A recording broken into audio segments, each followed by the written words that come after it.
Hey, what's up, yo? I got a quick video for you. I just got this probably about 20 minutes ago, so this isn't a full review by any stretch of the imagination. But this is the TwoSun 321, and it doesn't look super fancy from the outside, but taking it apart, I'm kind of intrigued by a lot of things that are going on in here. For one, multi-row bearings that are actually caged instead of that Kodiak knife that had them all loose. That is a gigantic nightmare to try to take apart and maintain and all that sort of stuff. Next up, we got G10, but we don't have a backspacer. We have it basically built into both sides of the G10 there, with kind of the red on the end there to have it look like the little red thing there.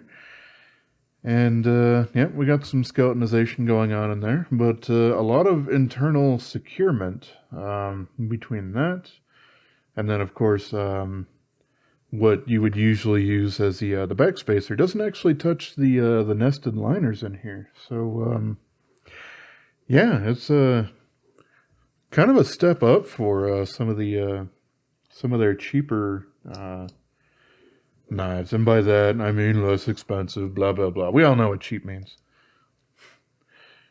I already purchased the knife, and I purchased it because I wanted it. So I don't generally like cheap things, as in poorly made or less quality. So there you go.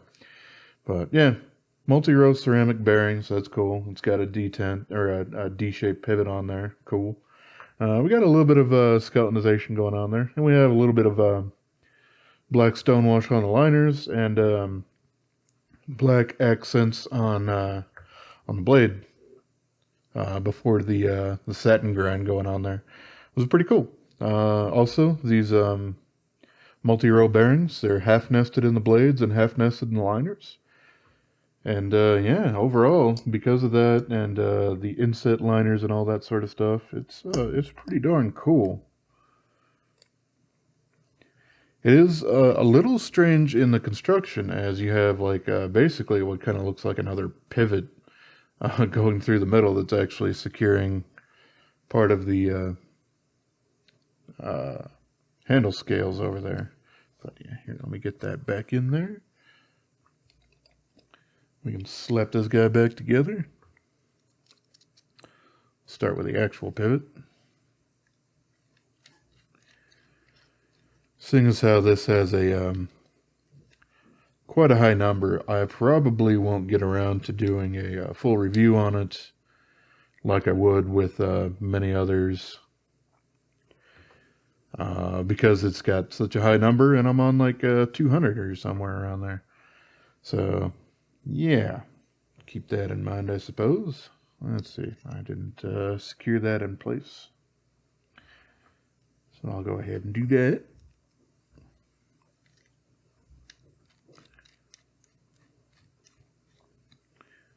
You probably don't want to tighten that absolutely crazy crushingly tight, because it is just basically sandwiching G10 together, so you don't really want to damage anything if you don't need to. That being said, you can tighten it down quite a ways. It's, G10 is some pretty rugged stuff. Alright, and then, yeah, we have this last kind of attachment point, and it's not a Chicago screw, it's just kind of on one side, and then it attaches here on the other. So yeah, I'll go ahead and deal with that. We still have button head screws for the pocket clip, but yeah, it is fairly decently inset into these liners, and everything's T8 hardware. So yeah, I basically open this up to kind of oil them up and everything, get them ready. I did do a preliminary sharpening on my work sharp.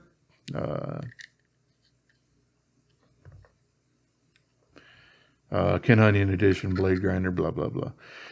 That has me set the 17-degree angle that I like to do for 14C28N steel, which this is. And yeah, these thumb stubs also, I think are a big step up from what they've done on quite a few in the past, where they've had smooth things or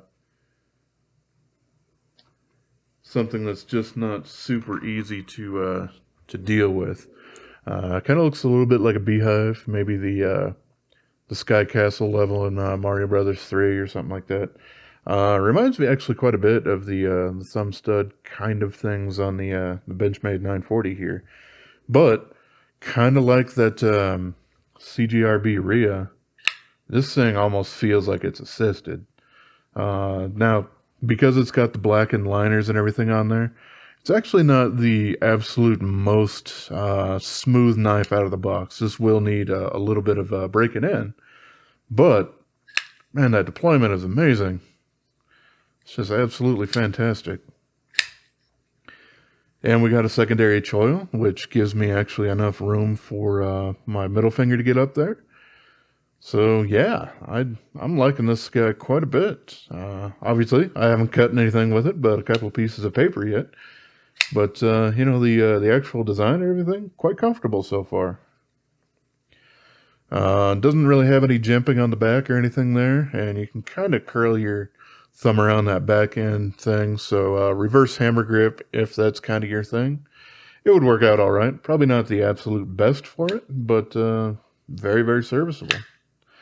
And yeah, you do have a blade stop there, but that's only for keeping it closed, because these thumb studs here are actually acting as the blade stop when it's open, which, when actually designed really well, works out great.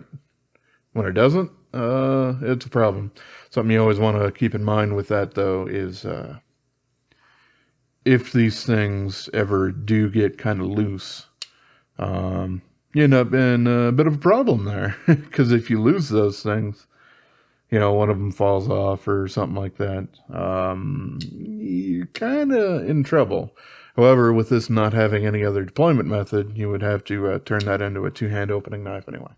All right, well, that's all I really wanted to talk about, was just, you know, they've kind of stepped their game up. Like, this is obviously part of their 300 series, which are fairly darn new. I know they're just model numbers, but it kind of seems like this is this is certainly the newest model number that I've seen. And yeah, it's not absolutely perfect with the fit and finish, because of it doesn't have another attachment point kind of right up here. But it's not something you really feel. It's just kind of, they took a lot of interesting ideas and everything. And I'm really glad that they didn't decide to try to shadow box the liners out here on the front or something. They are exposed, though, so it's not, you know, absolutely fully nested.